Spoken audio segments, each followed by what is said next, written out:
మెదడు నరముల సంబంధిత వ్యాధులతో బాధపడుతున్నారా? కర్నూలు, హైదరాబాద్, చెన్నై, బెంగళూరు వంటి నగరాలకు వెళ్లకుండా ఇప్పుడు మన పొద్దుటూరులోనే ఈ సమస్యల పరిష్కారానికి అందరి కోసం స్థాపించబడింది వెంకటారాధ్య న్యూరో కేర్. మా అడ్రస్ డోర్ నంబర్ 9/397 ఈశ్వర గ్యాస్ ఏజెన్సీ పక్కన, హోమాస్పేట, పొద్దుటూరు, కడప జిల్లా. మా ఫోన్ నంబర్ 8519901459.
రమేష్ రెడ్డి గారు చారిటబుల్ ట్రస్ట్ మన పొద్దుటూరులో అవయవ దానము అవగాహన కల్పించాలని మన పొద్దుటూరులో ఉండబడిన డాక్టర్లందరితో ఆయన మాట్లాడి ఈరోజు మన మార్కెట్ యార్డ్ దగ్గర నుంచి ఒక ర్యాలీగా అవయవ దానము చేయండి మీరని నినాదాలు ఇచ్చుకుంటూ ఈ ఐఎంఏ బిల్డింగ్కి వచ్చి ఇక్కడ సమావేశం జరిపి మేమందరి ద్వారా అవయవ దానం చేయండి అనేది చెప్పించడం జరిగింది.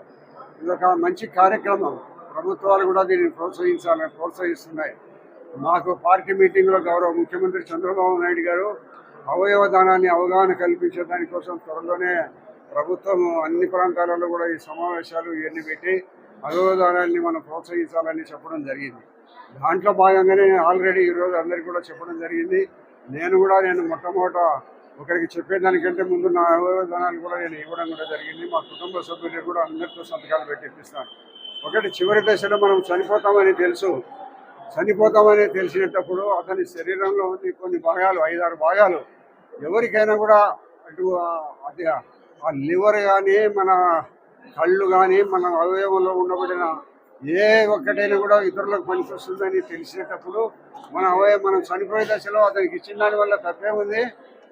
అవతల మనిషి మన వలన కొంతకాలం 10-15 సంవత్సరాలు జీవించేదానికి అవకాశం ఉంటుందనేది ఆలోచన మనం చేయాలి. మనతో పాటే ఇవన్నీ కులిపోవాలని అనుకోవడం అనేది కరెక్ట్ కాదు. ప్రతి ఒక్కరు కూడా చైతన్యవంతులం కావాలా. మనిషి చనిపోతుండగానే గుంతలో కూర్చడమో కాల్చడమో జరుగుతుంది. ఆ అవయవాలు కాలిపోయిన దానివల్ల మనకు వచ్చేది ఏముంది? గుంతలు పుడిచిన దానివల్ల మనకు వచ్చేది ఉపయోగం ఏముంది? మన అవయవం శరీరంలో ఉండకపోయినా ఏ అవయవం అయినా ఇతరులకు పనికొస్తుందంటే తప్పనిసరిగా ఇచ్చే ప్రయత్నం ప్రతి మనిషి చేయాలి. ఎందుకంటే మనం పోతామని తెలిసిన తర్వాత ఎందుకు అవన్నీ చెడిపోయిన దానివల్ల ఏంటి ఉపయోగము? దయచేసి ప్రతి ఒక్కరూ అవగాహన కల్పించుకోండి. దీని భారతదేశ ప్రభుత్వం కానీ మా ముఖ్యమంత్రి చంద్రబాబు నాయుడు గారు కానీ విస్తృతంగా అవయవదానం కార్యక్రమాలను చేపట్టాలి. అతి త్వరలో ఈ కార్యక్రమం ముమ్మరంగా మొదలవుతుంది అనేది కూడా మాకు చెప్పడం జరిగింది గౌరవ ముఖ్యమంత్రి గారు. నేను పొద్దుటూరుకి సంబంధించిన ప్రజలకు ఈరోజే చెప్తున్నా, అందరూ అవగాహన చేయమని. ప్రభుత్వం భవిష్యత్తులో కూడా దీనిని అన్ని ప్రాంతాలలో దీన్ని విస్తృత ప్రచారం చేసి అవయవదానం చేసిన దానివల్ల మనం చివరి దశలో మనకు ఆత్మసంతృప్తి ఉంటుంది. మీరందరూ ఆలోచించండి, డబ్బు బంగారు పిల్లలు ఎవరో మనకు సంతృప్తినియ్యరు. చివరి దశలో మనం చేసిన మంచి పనిని మనకు ఆత్మసంతృప్తి ఇస్తుంది. ఒక టీచర్ నేను చదువు చెప్పిన పిల్లల్లో ఇంతమంది ప్రయోజకులైనారు అనే ఒక ఆత్మసంతృప్తి అన్నిటికంటే గొప్పది. కాబట్టి డబ్బులు బంగారు బిడ్డలు వీళ్ళందరూ వాళ్ళు ఏం కాదు. మనం చేసిన మంచి పని మనకు తోడుగా ఉంటుంది. మనం చేసిన పని ఏదో అందరూ చెప్తుంటారు స్వర్గమో నరకమో ఇట్లాంటివన్నీ ఉన్నాయని మనకు తెలియదు, కానీ మంచి పని చేసిన దానివల్ల స్వర్గం అనేది ఉంటే స్వర్గానికి పోతాడనేది నా అభిప్రాయం. కాబట్టి ప్రతి ఒక్కరూ ఇటువంటి అవయవ దానాన్ని అందరూ కూడా తోటి మనిషికి మీ చివరి దశలో డాక్టర్లను సంప్రదించి మీ చివరి దశలో తోటి మనిషికి అవసరం ఉండేవానికి అందించిన దానివల్ల మనం అవయవాన్ని ఇచ్చిన దానివల్ల ఇప్పుడు కొవ్వూరు రమేష్ రెడ్డికి 23 సంవత్సరాలు. నాకు ఆయన ఆపరేషన్ టైం నుంచి కూడా నాకు తెలుసు, అతనికి ఇబ్బంది పడే సమయాలు కూడా తెలుసు. ఈరోజు గుండ్రాయి ఉన్నట్టున్నాడు 23 సంవత్సరాలు అయినా కూడా. కాబట్టి ప్రతి ఒక్కరూ ఈ యొక్క కార్యక్రమాన్ని ప్రతి ఒక్క పిల్లలకందరికీ కూడా చెప్పి బాగా ఎడ్యుకేట్ చేసి కొన్ని సందర్భాలలో కొన్ని అవయవాలు లేని కారణంగా చనిపోయే వాళ్ళందరికీ మనం సహకారం అందిస్తే అతను బతికి జీవిస్తే మనం జీవించినట్టుగా భావించి అందరూ కూడా ఈ అవయవదానంలో అవగాహన కల్పించుకొని మన పిల్లలు పెద్దలు అందరూ కూడా ఇటువంటి అవయవదానాన్ని చేయాల్సిందిగా అందరినీ కోరుతున్నాను. ఈ రోజు కొవ్వూరు రమేష్ రెడ్డి గారి ఆధ్వర్యంలో అవయవదానం పైన ర్యాలీ తీసుకోవడం జరిగింది. ఈ అవయవదానం అనేది చాలా ఇంపార్టెంట్ అండి అందరికీ కూడా. ఒక్క మనిషి అవయవాలను 8 రకాల అవయవాలను దానం చేయొచ్చు. దీంట్లో కూడా 2 రకాలు ఉంటాయన్నమాట. జీవదానం అని అంటాము, మృత్యుదానం అని అంటాము. జీవదానం అంటే మనం బతికున్నప్పుడు ఇచ్చే దానం అన్నమాట. అంటే లివర్ కానీ కిడ్నీ కానీ ఇటువంటివన్నీ జీవదానం కిందకి వస్తాయి. మృత్యుదానం అంటే చనిపోయిన తర్వాత ఇచ్చే వాటిని మృత్యుదానం అని అంటారు. అంటే దాంట్లో వచ్చేసేసి మనకి గుండె ఊపిరితిత్తులు ఇటువంటివన్నీ వస్తాయన్నమాట. సో ఈ అవయవదానానికి బాబాయ్ ఈ ప్రోగ్రామ్ చేయడం అనేది చాలా సంతోషకరమైన విషయం అండి. ఎందుకంటే అవేర్నెస్ అన్నది లేదు బేసిక్ గా జనాలలో. అంటే మనం బ్రెయిన్ డెడ్ అయినప్పుడు అవయవాలు తీసుకొని ఇస్తే 8 మంది బతుకుతారు అన్నది. సో అందరూ మీ మీడియా మిత్రులందరికీ ఒకటే విన్నపం అండి, దీనిపైన ఈ అవేర్నెస్ ప్రోగ్రామ్ ని కొంచెం బాగా చేయమని కోరుతున్నాము. Thank you. అందరికీ మహిళా దినోత్సవ శుభాకాంక్షలు. అవయవ దానం గురించి కొవ్వూరు రమేష్ రెడ్డి గారు ప్రతి సంవత్సరము ఈయన ఏదో ఒక విధంగా అవేర్నెస్ తీసుకొస్తున్నారు. అవయవదానం చేసుకుని 23 సంవత్సరాలు అయింది ఆ అంకులు. కానీ ఏదో చేపించుకొని ఉన్నాం అనుకోకుండా అవేర్నెస్ పెంచి ఆరోగ్యాన్ని కూడా జాగ్రత్తగా 23 సంవత్సరాలు కాపాడుకొస్తున్నాడు అంటే ఇట్స్ ఎ గ్రేట్. అందరూ పని అయిపోయినాక అందరు గమ్ముగా ఉంటారు, కానీ ప్రజల్లో కూడా ఈ అవేర్నెస్ ఇంతవరకు ఎంతసేపు ఉన్న బ్లడ్ డొనేషన్ అని అవే అన్ని ఉంటాయి, కానీ ఆయన చేపించుకొని ఆయన ఎంత సఫర్ అయినాడో, ఆయన ఇప్పుడు ఎంత ఎంజాయ్ చేస్తున్నాడో, సో దాన్ని అందరికీ తెలియాలి అని ప్రతి సంవత్సరము అవయవ దానం గురించి చేయడం. నమస్కారము. నాకు 2002 సంవత్సరంలో లివర్ ప్రాబ్లం వచ్చింది. అప్పుడు మొత్తం ఇండియాలో ఉండబడిన కార్పొరేట్ హాస్పిటల్స్ అంతా తిరగడం జరిగింది. అనుకోకుండా హైదరాబాదులో 2002 సంవత్సరం గ్లోబల్ హాస్పిటల్ అని చెప్పి ఒకటి కొత్తగా పెట్టడం జరిగింది. ఆ హాస్పిటల్లో 2003 సంవత్సరం 11 మార్చి 2003 సంవత్సరము వరంగల్కు సంబంధించిన అమ్మాయి, పూజారి కూతురు స్వప్న అనే అమ్మాయి బ్రెయిన్ డెత్ అవయవదానానికి వాళ్ళ కుటుంబం ముందుకు వచ్చి నాకు ఇవ్వడం జరిగింది. మొట్టమొదటి మహిళ ఆంధ్రప్రదేశ్లో అవయవదాత స్వప్న అనే అమ్మాయి. ఈరోజు మహిళా దినోత్సవం సందర్భంగా మరియు నాకు ఈరోజు నేను క్షేమంగా ఉండాలంటే ఆ అమ్మాయే కారణం కాబట్టి వారి కుటుంబానికి ముఖ్యంగా నేను ధన్యవాదాలు తెలియజేస్తున్నాను. 2003 సంవత్సరం లివర్ ట్రాన్స్ప్లాంట్ అయిపోయిన తర్వాత నాకు తిరిగి వారి కుటుంబాన్ని పొద్దుటూరు పిలిపించి 2007 సంవత్సరంలో IMI బిల్డింగ్లోనే మేము వాళ్ళకి సన్మానం చేయడం జరిగింది. ఆర్థికంగా మీకు సాయం చేస్తూ ఉంటే వాళ్ళు మాకు వద్దు, నువ్వు క్షేమంగా ఉంటే చాలు అన్నారు. అప్పుడు కొవ్వూరు రమేష్ రెడ్డి చారిటబుల్ ట్రస్ట్ ప్రొద్దుటూరులో నేను స్థాపించడం జరిగింది. వెంటనే మహిళలకు తక్కువ వడ్డీకి రుణాలు ఇచ్చే కార్యక్రమం మొదలుపెట్టాను. దాదాపు 10,000 మందికి మహిళలకు ప్రొద్దుటూరులో తక్కువ ఇంట్రెస్ట్కు ఇవ్వడం జరిగింది. తర్వాత 2009 సంవత్సరంలో మళ్ళీ కిడ్నీ ప్రాబ్లం వచ్చింది. బ్రెయిన్ డెత్ సంబంధించిన గుంటూరు సంబంధించిన అబ్బాయి నాకు కిడ్నీ ఇవ్వడం జరిగింది. 2 అవయవాలు తీసుకొని మనం క్షేమంగా ఉండామనే ఉద్దేశంతో ప్రతి సంవత్సరం కూడా ప్రొద్దుటూరు నందు ఏదో ఒక కార్యక్రమం, మెడికల్ క్యాంపు కానీ ఇంకోటి కానీ ఏదో ఒక కార్యక్రమం చేస్తున్నాం. దాదాపు ఆ వచ్చిన ఇంట్రెస్ట్ కూడా మేము తీసుకోకుండా ఆ అమ్మాయి పేరుతోనే స్టీల్ గోకులు ఒక సంవత్సరం ఇవ్వడము, దాదాపు కుట్టు మిషన్లు అయితే 800 మందికి ఉచితంగా ఇవ్వడము, అలాగే ఒక సంవత్సరం మొత్తం ప్రొద్దుటూరు తాలూకాలో ఉండబడినటువంటి 6వ తరగతి నుంచి 10వ తరగతి వరకు గవర్నమెంట్ స్కూల్స్ అన్నింటిలో కూడా బుక్కులు ఉచితంగా ఇవ్వడం జరిగింది ఆ అమ్మాయి ఫోటో వేసి బుక్స్ పైన. అంతేకాకుండా లాస్ట్ ఇయర్ కూడా 3K 5K రన్ కూడా పెట్టాము, అది కూడా గ్రాండ్ సక్సెస్ అయింది. తర్వాత నేను 2014 సంవత్సరంలో క్షేమంగా ఉన్నాననే ఉద్దేశంతో ప్రొద్దుటూరు నుంచి తిరుమలకు పాదయాత్ర చేయడం జరిగింది.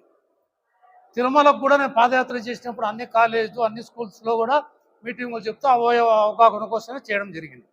అది సక్సెస్ అయిన తర్వాత మళ్ళా 2వ పాదయాత్ర 2016 సంవత్సరంలో తిరుపతి నుంచి విజయవాడ కనకదుర్గమ్మ గుడి వరకు చేయడం జరిగింది.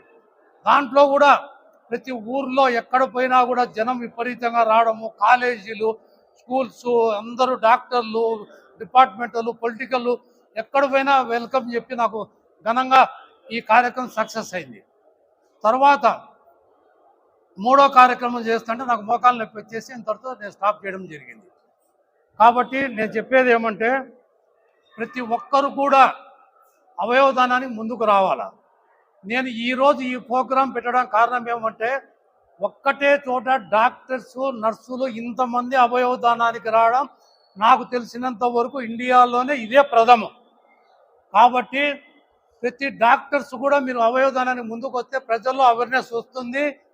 కాబట్టి ఇక్కడే కాదు, ఇండియాలో ఎక్కడైనా కానీ, ఆంధ్రప్రదేశ్ కానీ, తెలంగాణ కానీ అన్ని చోట్ల కూడా ఈ కార్యక్రమం జరిగితే కనుక త్వరగా ప్రజల్లోకి పోతుంది. అలాగే ఈరోజు మన ప్రొద్దుటూరు నంద్యాల వరదరాజిరెడ్డి గారు అవయవదానానికి ముందుకు వచ్చినారు. వారి కుటుంబం అంతా కూడా ఇస్తామని చెప్పడం జరిగింది. ఇది ఎంతో సంతోషదగ్గ విషయం. అలాగే పొలిటికల్గా కూడా ఎమ్మెల్యేలు కూడా ఏ కాన్స్టిట్యూషన్లో వాళ్ళు కూడా ఈ కార్యక్రమం చేపడితే కనుక కొన్ని వేల మంది ప్రాణాలను కాపాడిన వారు అవుతారు. వెయిటింగ్ లిస్ట్లో కొన్ని లక్షల మంది ఉన్నారు అవయవాల కోసం. ఇచ్చేవారి సంఖ్య 1% కూడా లేదు. కాబట్టి దీన్ని వృద్ధి చెందాలా చేయాలంటే బ్రెయిన్ డెత్ అనేది ఒకటే కాదు, దీంట్లో మనకు మెయిన్ మరణం అనేది రకరకాలుగా ఉంటుంది. బ్రెయిన్ డెత్ ఒక యాక్సిడెంటే కాదు. తర్వాత కొన్ని రకాల బ్రెయిన్ డెత్ అంటే కనుక బ్రెయిన్ స్ట్రోక్ వచ్చిందో లేదు కూడా అవయవాలకు పనికొస్తుంది. ఇంకా కొన్ని మరణాలు ఉన్నాయి, కొన్ని చనిపోయేటి వాళ్ళని కూడా మన అవయవదానానికి ఉపయోగపెట్టుకోవచ్చు. కాబట్టి ప్రజలందరూ గ్రహించి ఈ అవయవదానానికి ముందుకు రావాలని చెప్పి సెలవు తీసుకుంటున్నాను. ఈ ముఖ్య ఉద్దేశం ఏంటంటే వైద్యులే అవయవదానానికి ముందుకు వస్తే సామాన్య ప్రజలు అపోహలు లేకుండా ఈ అవయవదానం చేయడానికి ముందుకు వస్తారనే ముఖ్య ఉద్దేశంతో ఈరోజు ఈ కార్యక్రమం చేపట్టడం జరిగింది. దాని ఉద్దేశం కూడా నెరవేరింది. దాదాపు 100 మంది వైద్యులు ఆల్రెడీ తమ అంగీకార పత్రాన్ని ఇవ్వడం జరిగింది. మిగతా వారితో కలిపితే నర్సింగ్, వెటర్నరీ వీరందరితో కలిపితే, డెంటల్ వైద్యులతో కలిపితే దాదాపు 200 మంది ఇప్పటికే అయ్యారు.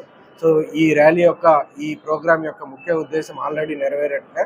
అదేవిధంగా ఈరోజు ఈ కార్యక్రమానికి ముఖ్య అతిథిగా విచ్చేసినటువంటి శ్రీ నంద్యాల వరదరాజిరెడ్డి గారి కూడా తమ అంగీకార పత్రాన్ని ఇవ్వడం జరిగింది. అదే కాకుండా వారి కుటుంబ సభ్యులతో కూడా ఈ అవయవదానంకి అంగీకార పత్రం ఇస్తానని ఆయన హామీ ఇవ్వడం జరిగింది. సో ఈ విధంగా సమాజంలో కొద్దిమందిని ఇన్ఫ్లుయెన్స్ చేయగల వ్యక్తులు ముందుకు వస్తే దాని అనుగుణంగా మిగతా వారు కూడా దాన్ని చూసి ముందుకు వస్తారనే ముఖ్య ఉద్దేశంతో ఈ కార్యక్రమం చేశాము. ఇంకోటి చూస్తే అవయవదానం చేసినటువంటి వ్యక్తులకు ప్రభుత్వం కూడా చాలా మంచి గౌరవం ఇస్తూ ఉంది. ఎవరైతే అవయవదానం ఇస్తారో వారికి 10,000 రూపాయల అంత్యక్రియలకు, అదేవిధంగా గౌరవ ప్రభుత్వ మర్యాదలతో వారి అంతిమ సంస్కారాలు చేయడం జరుగుతుంది. అదేవిధంగా అవయవదానానికి ఎవరైతే ముందుకు వస్తారో ఒక గ్రూప్ 3 లేదా గ్రూప్ 4 స్థాయి ఉద్యోగం కూడా కల్పించాలనే ఉద్దేశం ప్రభుత్వానికి ఉంది. మనం చూసుకుంటే ఈరోజు ఆంధ్రప్రదేశ్ అవయవదానంలో దేశంలోనే 6వ స్థానంలో ఉంది. రానున్న రోజుల్లో అది మొదటి స్థానాన్ని చేరుకోవాలని ఆకాంక్షిస్తున్నాను. అదేవిధంగా గడిచిన 2 నెలల్లో 64 ట్రాన్స్ప్లాంటేషన్స్ కేవలం ఆంధ్రప్రదేశ్ రాష్ట్రంలో, విభజించిన ఆంధ్రప్రదేశ్ రాష్ట్రంలో జరిగాయి. కాబట్టి ఇవన్నీ చూస్తే మనము ఈ అంశంలో రాష్ట్రం ఖచ్చితంగా ముందుకు పోతా ఉందని మనకు తెలుస్తూ ఉంది. అదేవిధంగా ఈ జీవనదానంకు మన మంత్రి ఆరోగ్య శాఖ మంత్రి శ్రీ సత్యకుమార్ యాదవ్ గారు కూడా గట్టి కృషి చేస్తూ ఉన్నారు గడిచిన సంవత్సరన్నర కాలంగా. తదనుగుణంగానే ఈరోజు ఈ ఫలితాలు. కేవలం 2 నెలల్లో విభజిత ఆంధ్రప్రదేశ్లో 64 అవయవదానాలు జరిగాయంటే అదొక్కటే ఒక చిన్న ఎగ్జాంపుల్. కాబట్టి ఈ కార్యక్రమంలో పాల్గొన్నటువంటి ప్రతి ఒక్క వైద్యుడికి మరియు ఎమ్మెల్యే శ్రీ నంద్యాల వరదరాజ రెడ్డి గారికి మరియు డెంటల్ అసోసియేషన్ వారికి, రోటరీ క్లబ్ వారికి, వెటర్నరీ కాలేజీ సిబ్బందికి మరియు విద్యార్థులకు, అదేవిధంగా సమతా నర్సింగ్ కాలేజ్ స్టాఫ్ మరియు విద్యార్థులందరికీ కూడా నా హృదయపూర్వక, అదేవిధంగా ఈ కార్యక్రమ రూపకర్త శ్రీ రమేష్ రెడ్డి గారికి కూడా నా హృదయపూర్వక ధన్యవాదాలు. మెదడు నరముల సంబంధిత వ్యాధులతో బాధపడుతున్నారా? కర్నూలు, హైదరాబాద్, చెన్నై, బెంగళూరు వంటి నగరాలకు వెళ్లకుండా ఇప్పుడు మన పొద్దుటూరులోనే ఈ సమస్యల పరిష్కారానికి అందరి కోసం స్థాపించబడింది వెంకటారాధ్య న్యూరో కేర్ మెదడు నరముల hospital. Doctor R Jayachandra Reddy MD paediatric DM neurology ఆధ్వర్యంలో అందరికీ వైద్య సేవలు అందిస్తుంది వెంకటారాధ్య న్యూరో కేర్ హాస్పిటల్. మా వద్ద లభించే వైద్య సేవలు పక్షవాతం, మూర్ఛ, ఫిట్స్, తలనొప్పి, మెడనొప్పి, మూతి వంకర, వణుకు, కంపవాతము, మతిమరుపు, నరాల బలహీనత, తిమ్మిర్లు, మంటలు, నడుము నొప్పి, కళ్ళు తిరగడం, కండరంల జబ్బులు, తూలినట్లు నడవడం వంటి వాటికి వైద్య సేవలు అందించబడును. మూర్ఛ వ్యాధి పరీక్ష, వీడియో మూర్ఛ వ్యాధి పరీక్ష, నరాలకు సంబంధించిన కంప్యూటర్ కరెంటు పరీక్ష, కంటి నరములకు సంబంధించిన కంప్యూటర్ పరీక్ష, ఫిజియోథెరపీ వైద్య సదుపాయం, చెవి నరములకు సంబంధించిన కంప్యూటర్ పరీక్షలు ప్రత్యేకంగా చేయబడును. పక్షవాతం వచ్చిన 4 గంటల 30 నిమిషాలలో రక్తం గడ్డం తరుగుటకు ప్రత్యేక సూది మందు థర్బోలైసిన్ నిత్యం అందుబాటులో ఉండట మా హాస్పిటల్ ప్రత్యేకత. చిన్నపిల్లల ఎదుగుదల లోపం, జన్యు సంబంధిత వ్యాధులు, మూర్ఛ వ్యాధులకు ప్రత్యేకంగా చూడబడును. మా అడ్రస్ డోర్ నంబర్ 9/397 ఈశ్వర గ్యాస్ ఏజెన్సీ పక్కన, హోమాస్పేట, పొద్దుటూరు, కడప జిల్లా. మా ఫోన్ నంబర్ 8519901459.